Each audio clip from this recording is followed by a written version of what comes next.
दोस्तों पाकिस्तान ने ये डॉक्यूमेंट साइन किए हैं ट्रम्प के पीस बोर्ड के अंदर, जिसमें उन्होंने इस बात को एक्सेप्ट कर लिया है कि पाकिस्तान की सेना और वहाँ के जवान जब भी गाजा में तैनात किए जाएंगे एक पीस प्लान के तहत, तो वो इजरायली सेना के साथ क्लोज कंसल्टेशन में रहेंगे और पूरी तरीके से कॉर्पोरेट करेंगे इजरायली सेना के साथ। अगर आसान भाषा में मैं आपको ये सारे डॉक्यूमेंट्स के बारे में बताऊं तो इस डॉक्यूमेंट के तहत पाकिस्तान की सेना ने इस बात के ऊपर एग्री कर लिया है कि गाजा के अंदर पीस प्लान के तहत डोनाल्ड ट्रम्प जो अलग अलग देशों की फौज तैनात करने वाले हैं और उसमें सबसे बड़ा हिस्सा होने वाला है पाकिस्तान की फौज का, तो गाजा के अंदर जो हमास के कुछ लड़ाके अभी भी बचे हुए हैं, इसके अलावा जो बाकी के ग्रुप हैं जो कि गाजा और फिलिस्तीन की आजादी की लड़ाई लड़ रहे हैं, तो उनका सफाया करने में वो लोग इजरायली सेना के इशारे पर काम करेंगे। यानी कि इजरायली सेना आदेश देगी पाकिस्तान की सेना और वहाँ के सैनिकों को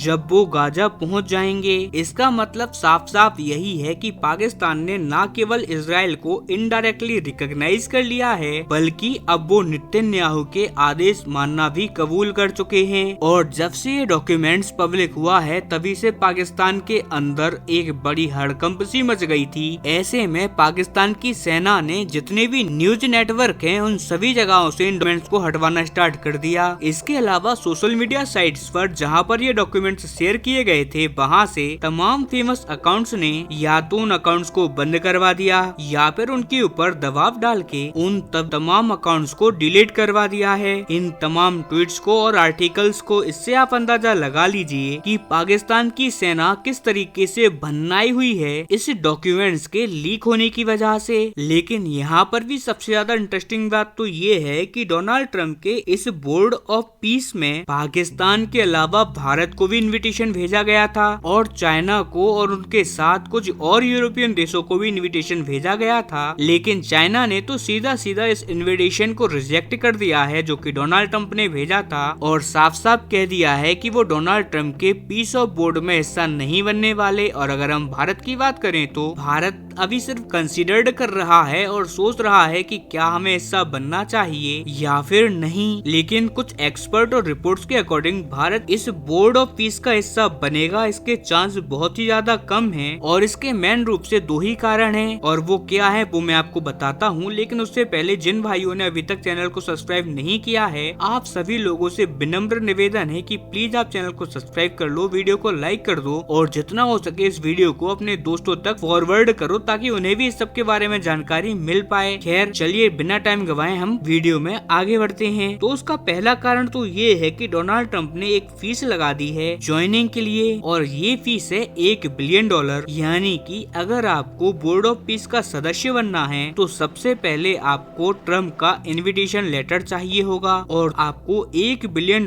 देने होंगे। यानी कि अगर मैं आपको ये भारतीय रुपए में बताऊं तो 9 से लेकर 9,500 करोड़ रुपए आपको फीस देनी होगी, तब कहीं जाकर आप इस बोर्ड के मेंबर बनोगे। और दूसरा कारण कि पाकिस्तान भी इस बोर्ड का एक सदस्य देश है और गाजा के अंदर सेना भेजकर एक अहम रोल निभा रहा है, इसी कारण से भारत इससे दूर रह सकता है। लेकिन इसका ऑफिशियली बयान भारत सरकार की तरफ से 1-2 वीक के अंदर आ जाना चाहिए और उस टाइम पर पूरी तरीके से हमें क्लियरिटी पता चल जाएगी। लेकिन अगर हम फिलहाल की बात करें तो भारत का स्टैंड एकदम साफ है कि हम इन सब से अभी दूर रहेंगे। लेकिन हम अगर पाकिस्तान की बात करें तो पाकिस्तान इसका एक सदस्य देश बन चुका है और आगे आने वाले एक हफ्ते या महीने में एक और बड़ा इवेंट ये कर सकता है और वो इवेंट होगा इजराइल को रिकॉग्नाइज करने का इवेंट, क्योंकि कहीं ना कहीं डॉक्यूमेंट को साइन करके इन्होंने एक अलग तरीके से इजराइल की एग्जिस्टेंस को एक्सेप्ट तो कर ही लिया है। अब बस रह गया है तो एक दूसरे देश के अंदर एम्बेसी खोलने की प्रक्रिया और उसके बाद दोनों देश एक दूसरे को रिकॉग्नाइज करने लगेंगे। अब फिर भले ही पाकिस्तान के लोग इससे खुश हों या रोएं, लेकिन इसके बाद उन्हें भी मानना पड़ेगा कि अब उनके देश में उनकी खुद की नहीं चलती, उनके देश का करता धरता पाकिस्तान की सेना और अमेरिकी डॉलर है। क्योंकि जैसे ही पाकिस्तान की सेना को डॉलर मिलेंगे तो वो इजराइल को बड़ी आसानी से रिकॉग्नाइज कर देंगे और इजराइल के सामने भी दुम हिलाने से पीछे नहीं हटने वाले। लेकिन यहाँ पर भी हमें एक सच्चाई और एक्सेप्ट करनी होगी कि अब समय आ चुका है जब भारत अपनी फॉरेन पॉलिसी को एक बार फिर से रिकैलिब्रेट कर ले, क्योंकि हमने ये चीज देखी है कहीं ना कहीं हमारी फॉरेन पॉलिसी पिछले कुछ साल